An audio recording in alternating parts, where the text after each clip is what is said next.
Dalam saudara, kita masuk sekarang ke dalam bab yang baru, yaitu bab yang ke-8. Dan bab ini dimulai dengan pembukaan meterai yang ke-7. Jadi kita berada di bahagian mana 6 meterai telah berlalu, yaitu di bab 6.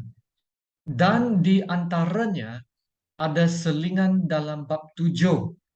Bab yang sebelum ini, di mana kita membaca tentang 144,000 hamba Tuhan yang dimeteraikan dan suatu kumpulan besar orang yang berdiri di depan ruang takhta Tuhan.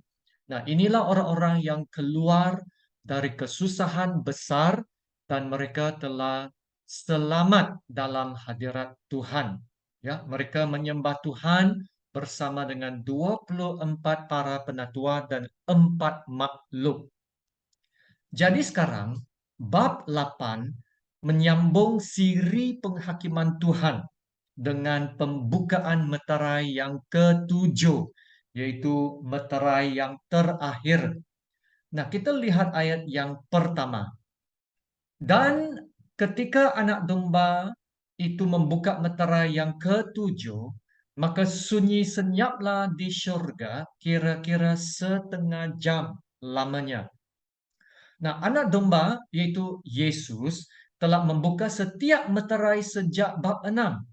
Dan sekarang untuk meterai yang ke-7, ketika Yesus membuka meterai ke-7, tiba-tiba seluruh ruang takhta syurga menjadi sunyi senyap selama kira-kira setengah jam lamanya.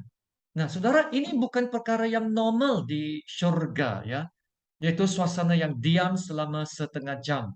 Nah, syurga selalunya dibayangkan sebagai tempat perayaan, ya, penuh dengan kegiatan dan suasana yang sukacita, ya, dengan sorakan puji-pujian dan penyembahan. Sebab dalam bab 7 yang sebelum ini, kan kita sudah membaca tentang suatu kumpulan besar orang yang menyembah dan memuji Tuhan. Dan sekarang dalam bab 8, tiba-tiba semuanya senyap. Kalau Anda berkumpul dalam kebaktian gereja, ya cobalah untuk diam selama 1 atau 2 menit. Pasti rasa pelik kan? Sebab gereja adalah tempat orang ramai berkumpul, bersekutu, ya, bernyanyi, ya, bertepuk tangan dan bersukacita. Jadi ada suatu suasana yang senyap antara meterai ke-6 dan meterai yang ke-7. Nah, inilah yang dikatakan ramai orang sebagai suatu penantian, ya, yaitu penantian akan sesuatu yang dramatik, ya, yang akan segera terjadi selepas ini. Nah, dalam bahasa Inggris ada satu frasa, ya, yang tepat menggambarkan keadaan ini, ya, yaitu lull before the storm. Nah, yaitu maksudnya tenang sebelum badai, atau tenang sebelum ribut yang akan datang mengamuk. Dan badai di sini merujuk kepada kemurkaan penghakiman Tuhan, ya, yang akan menyusul dengan pembukaan meterai yang terakhir, yaitu meterai yang ke-7. Sebab dengan pembukaan meterai ke-7 ini akan bermulalah, ya, satu lagi siri penghakiman yang lebih dahsyat, yaitu pernyataan 7 bunyi sangkakala. Maka bayangkanlah sekarang, ya, semua warga surga senyap. Mereka tahu, ya, mereka tahu apa yang akan terjadi selepas ini. Dan tiba-tiba 7 malaikat mengangkat sangkakala mereka dan memberikan suatu tiupan yang sangat kuat yang memecahkan kesunyian seluruh alam surga dan bumi. Nah, saudara, suasana begini pernah dicatat dalam Perjanjian Lama dan dikaitkan dengan hari Tuhan. Dalam Zefanaya bab 1 ayat yang 7. Berdiam dirilah di hadapan Tuhan Allah. Sebab apa? Sebab hari Tuhan sudah dekat. Dan dari ayat 14 hingga 16 petikan ini memberi kita suatu gambaran tentang hari Tuhan yang sangat-sangat hebat itu ya. Sudah dekat hari Tuhan yang hebat itu. Sudah dekat dan datang dengan cepat sekali. Dengar, hari Tuhan pahit, pahlawan pun akan menangis.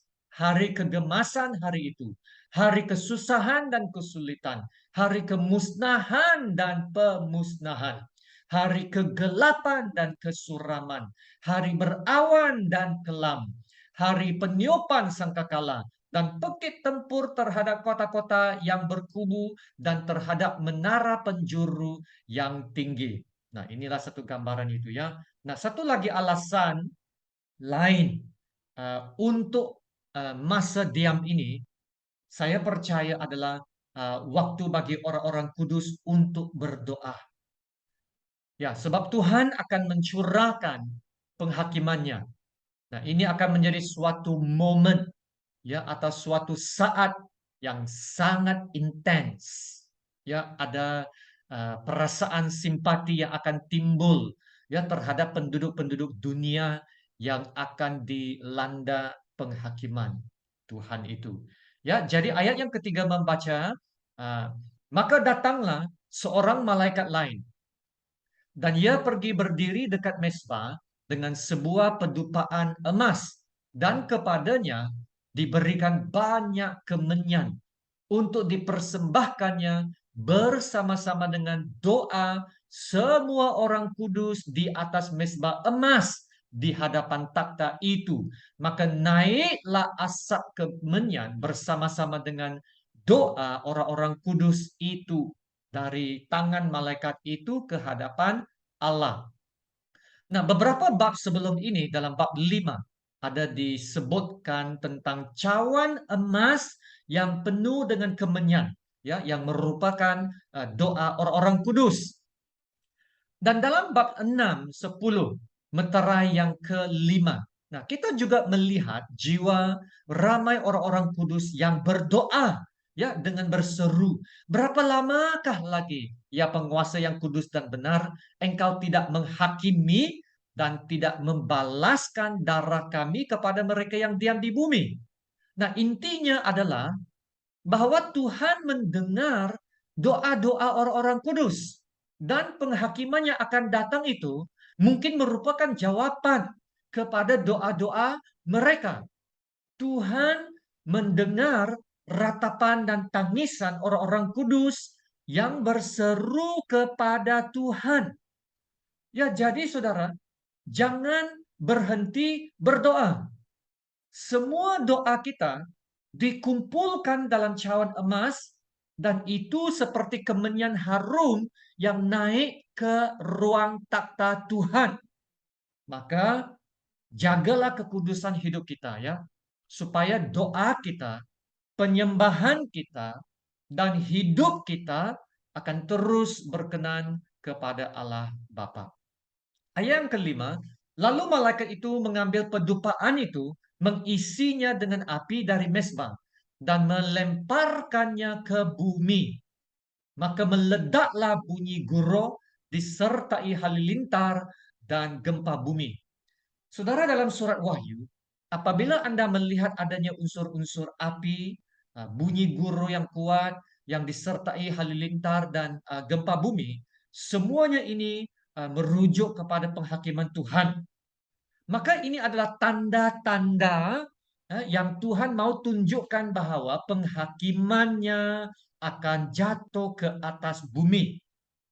Jadi ketika doa orang-orang kudus diangkat naik ke atas, ya naik ke atas takhta Tuhan, penghakiman Tuhan pula akan turun atau dijatuhkan ke bawah, ke bumi. Ya, kedua-duanya terjadi pada masa yang sama. Doa yang dinaik ke atas dan penghakiman yang akan turun jatuh ke bawah bumi. Ya, saudara yang dikasihi Tuhan, inilah saatnya untuk berdoa. Ya, waktu untuk mencari Tuhan dengan lebih sungguh-sungguh.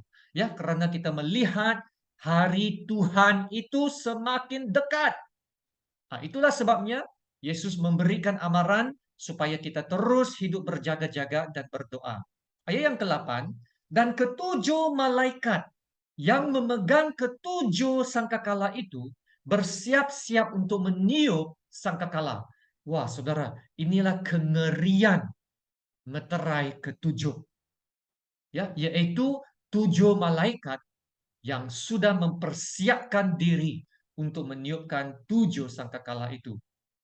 Sekarang kita lihat sangkakala yang pertama. Lalu malaikat yang pertama meniup sangkakalanya dan terjadilah hujan es dan api bercampur darah. Dan semuanya itu dilemparkan ke bumi. Maka terbakarlah sepertiga dari bumi dan sepertiga dari pohon-pohon dan hanguslah seluruh rumput-rumputan. Saudara, sangkakala yang pertama membawa kesan kepada haiwan-haiwan dan tumbuh-tumbuhan di bumi, ya. Hujan ais dan api membakar sepertiga pohon dan rumput. Nah, ini termasuk pelbagai tanam-tanaman yang menjadi sumber makanan manusia dan haiwan. Nah, ini sudah pastinya akan mempengaruhi rantaian makanan manusia dan haiwan. Nah, bayangkanlah ya kebuluran dan kelaparan yang akan terjadi nanti.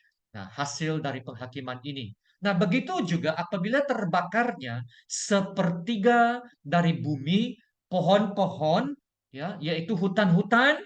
Nah, ini pasti akan menjejaskan alam sekitar dan menyebabkan pemanasan global lagi. Nah, seterusnya kita lihat sangkakala yang kedua.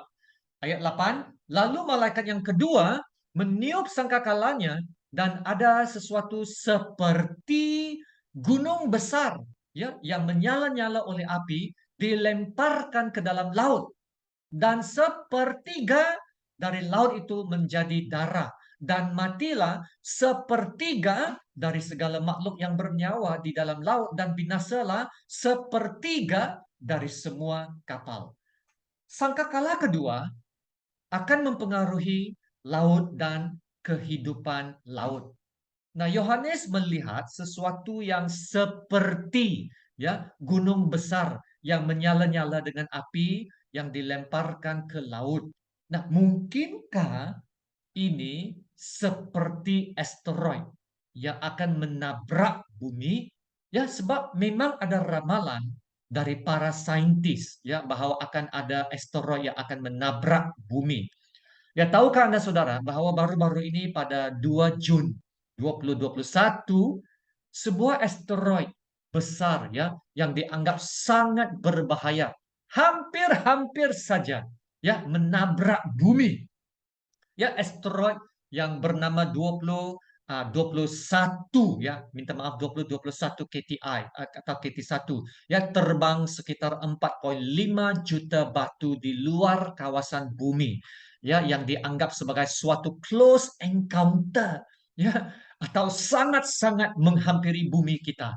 Ya, asteroid itu berukuran 600 kaki ya, yaitu kira-kira size yang sama dengan Space Needle di Seattle, Amerika Syarikat. Ya, sekiranya asteroid ini melanda bumi, akibatnya akan menjadi malapetaka besar lah. Ya, ia boleh memusnahkan sebuah pulau negara kecil. Atau bolehkah jadi gunung besar yang menyala-nyala dengan api ini menjadi letusan gunung berapi yang hebat?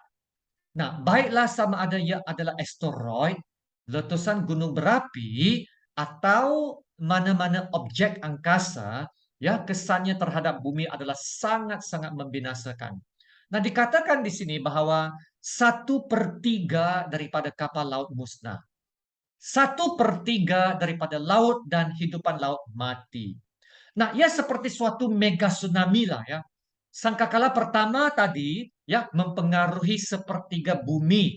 Nah, sangkakala kedua ini mempengaruhi sepertiga lautan dunia. Nah, kedua-duanya sudah pasti membawa suatu bencana besar kepada dunia dan penduduknya. Sekarang kita lihat sangkakala yang ketiga. Ayat 10, Lalu malaikat yang ketiga meniup sangkakalanya dan jatuhlah dari langit sebuah bintang besar menyala-nyala seperti obor. Dan ia menimpa sepertiga dari sungai-sungai dan mata-mata air. Nama bintang itu ialah Absinthus, ya, dalam bahasa Inggrisnya wormwood. Dan sepertiga dari semua air menjadi absinthus atau wormwood, dan banyak orang mati kerana air itu sebab sudah menjadi pahit. Nah, sementara sangkakala yang kedua tadi itu mempengaruhi air laut.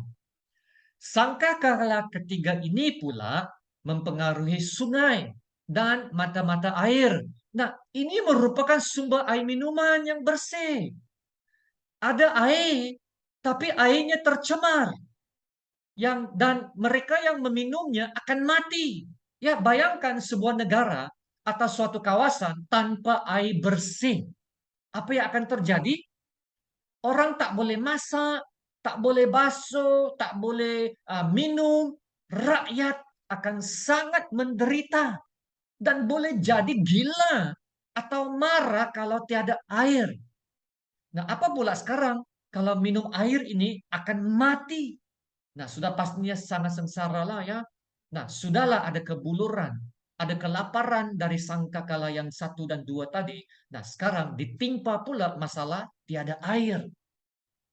Nah, punca malapetaka ini adalah bintang besar yang dipanggil Absinthus, ya, atau wormwood.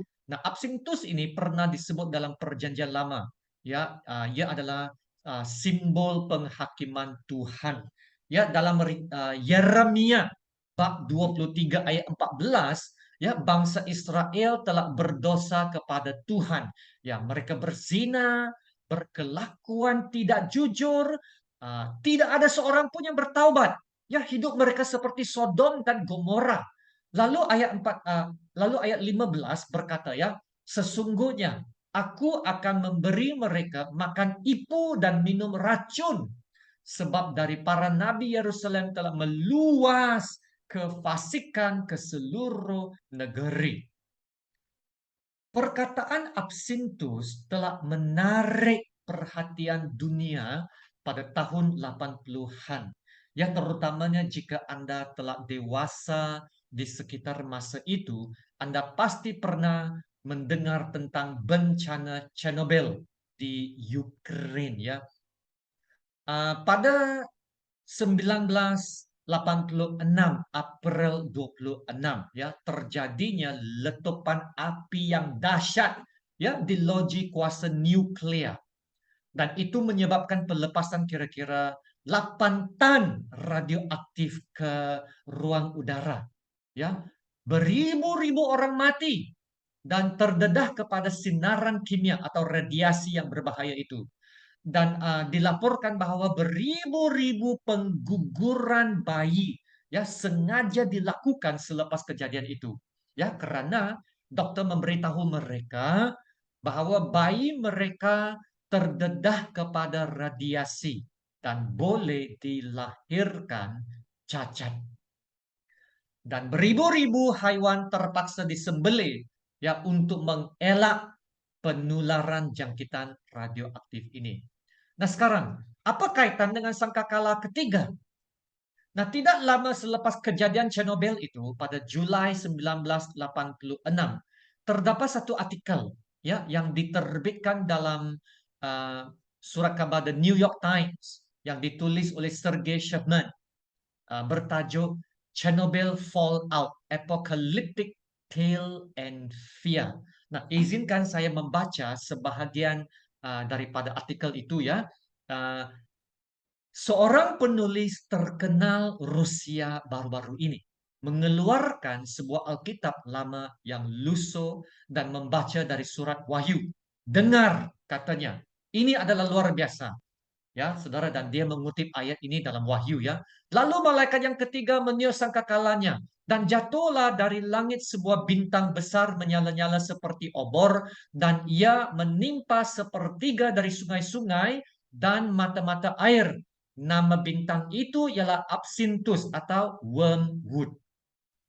Dan sepertiga dari semua air menjadi absinthus dan banyak orang mati kerana air itu sebab sudah menjadi pahit. Nah, saya sambung dengan artikel ini dan katanya, dalam kamus dia menunjukkan perkataan Ukraine untuk wormwood, ya, yaitu sejenis herba liar pahit yang digunakan ya sebagai tonik di kawasan luar bandar Rusia.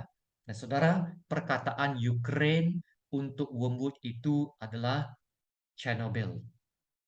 Ya, saudara, disinilah Chernobyl, di mana bencana nuklir itu terjadi. Dan radiasi yang telah terlepas dari bencana itu adalah seperti absinthus yang telah merebak ke kawasan yang sangat meluas hingga ke Eropa, ya, dan menyebabkan kesakitan dan malah kematian kepada orang ramai. Nah, untuk mengenang kemalangan itu, sebuah patung berbentuk malaikat meniup sangkakala telah didirikan sebagai penghormatan kepada mereka yang terkorban dalam bencana nuklir itu. Dan patung itu dinamakan Monumen Malaikat Ketiga. Dan ia diletakkan di kawasan yang kini dipanggil Kompleks Memorial Bintang Wormwood.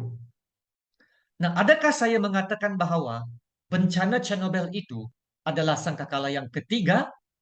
Tidak, ya tidak. Tetapi sekurang-kurangnya ia memberi kita gambaran tentang apa yang akan datang.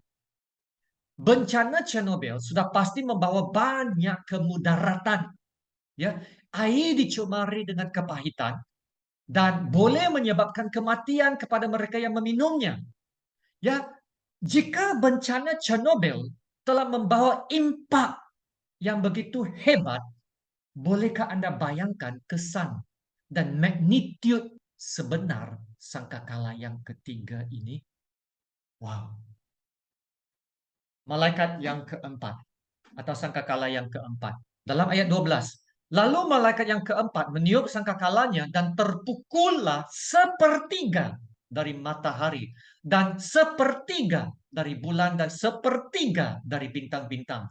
Sehingga sepertiga daripadanya menjadi gelap dan sepertiga dari siang hari tidak terang dan demikian juga malam hari. Saudara, sangkakala keempat mempengaruhi langit. Tuhan menciptakan matahari, bulan, bintang pada hari yang keempat. Nah, sekarang pada sangkakala keempat, matahari, bulan, dan bintang akan terjejas. Kitaran siang dan malam terganggu. Nah, waktu siang berkurangan. Nah, pasti akan terjadilah penurunan suhu ya. Corak cuaca akan terganggu, ombak pasang surut, dan ribut taufan akan melanda. Ya, tsunami yang lebih besar lagi. Nah, sudah pasti banyak negara akan mengalami banjir besar dan mungkin tenggelam ya dalam air. Dan bumi kita akan menjadi lebih sejuk. Ya, tanaman selanjutnya musnah dan lebih banyak nyawa manusia akan terjejas. Ya, bermaksud kesengsaraan akan semakin bertambah. Ayat yang terakhir, ayat yang ke-13. Lalu aku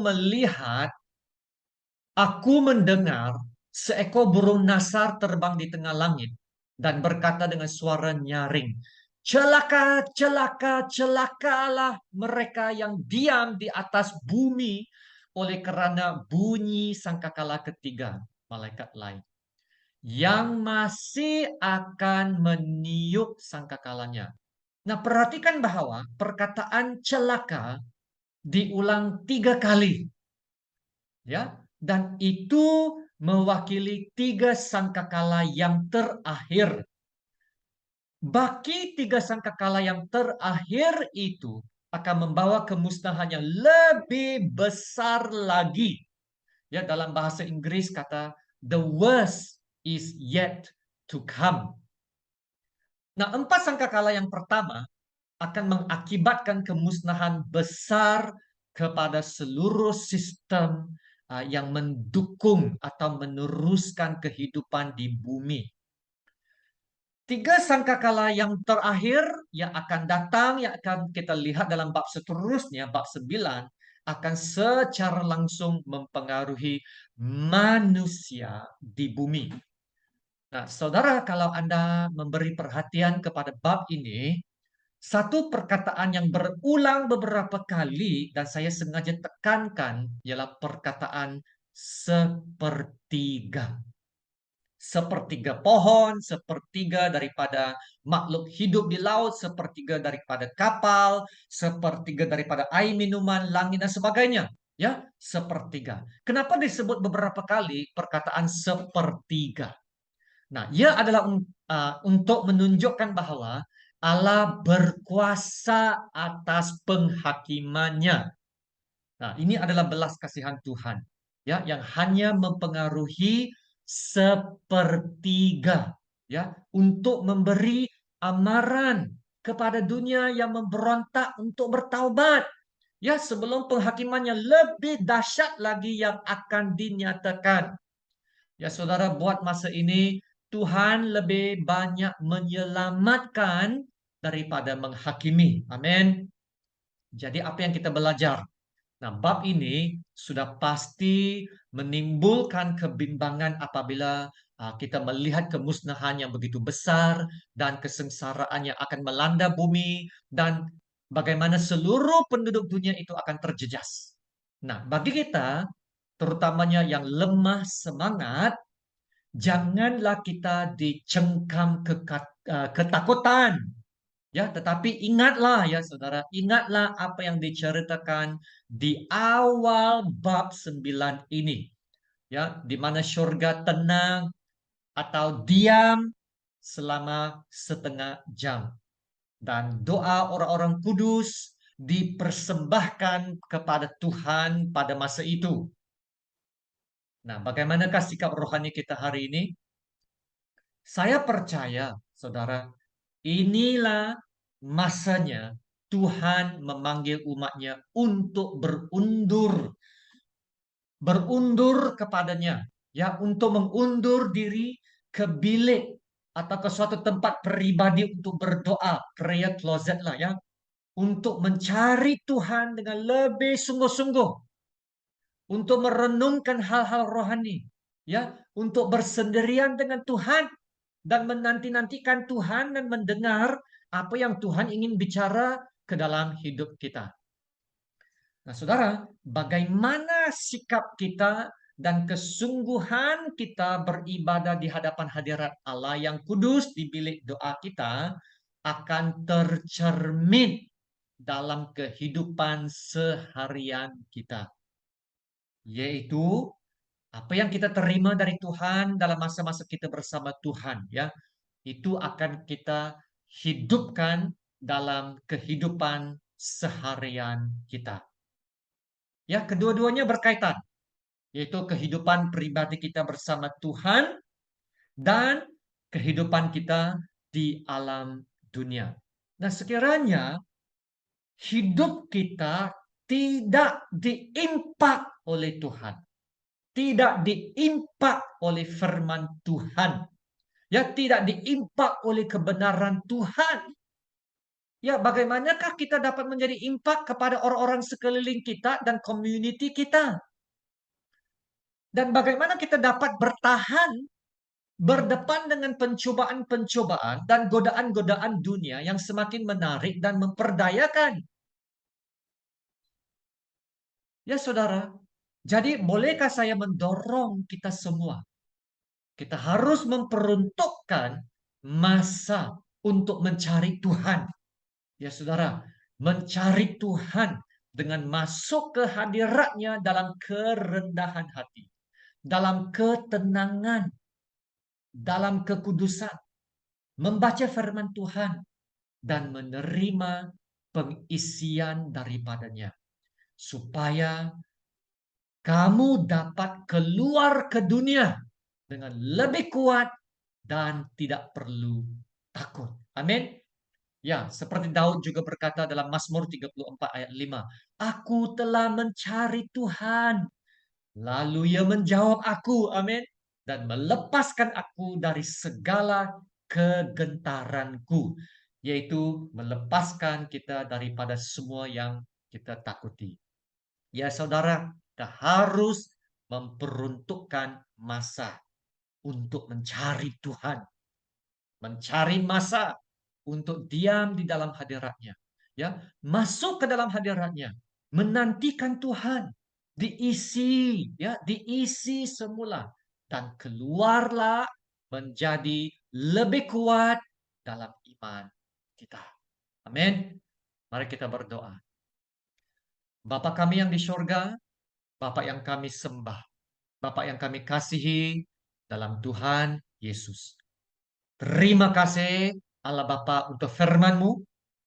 Biarlah firman-Mu yang telah keluar dari mulut-Mu tidak akan kembali sia-sia, tetapi ia akan melaksanakan apa yang Engkau kehendaki dan akan berhasil dalam apa yang Engkau perintahkan.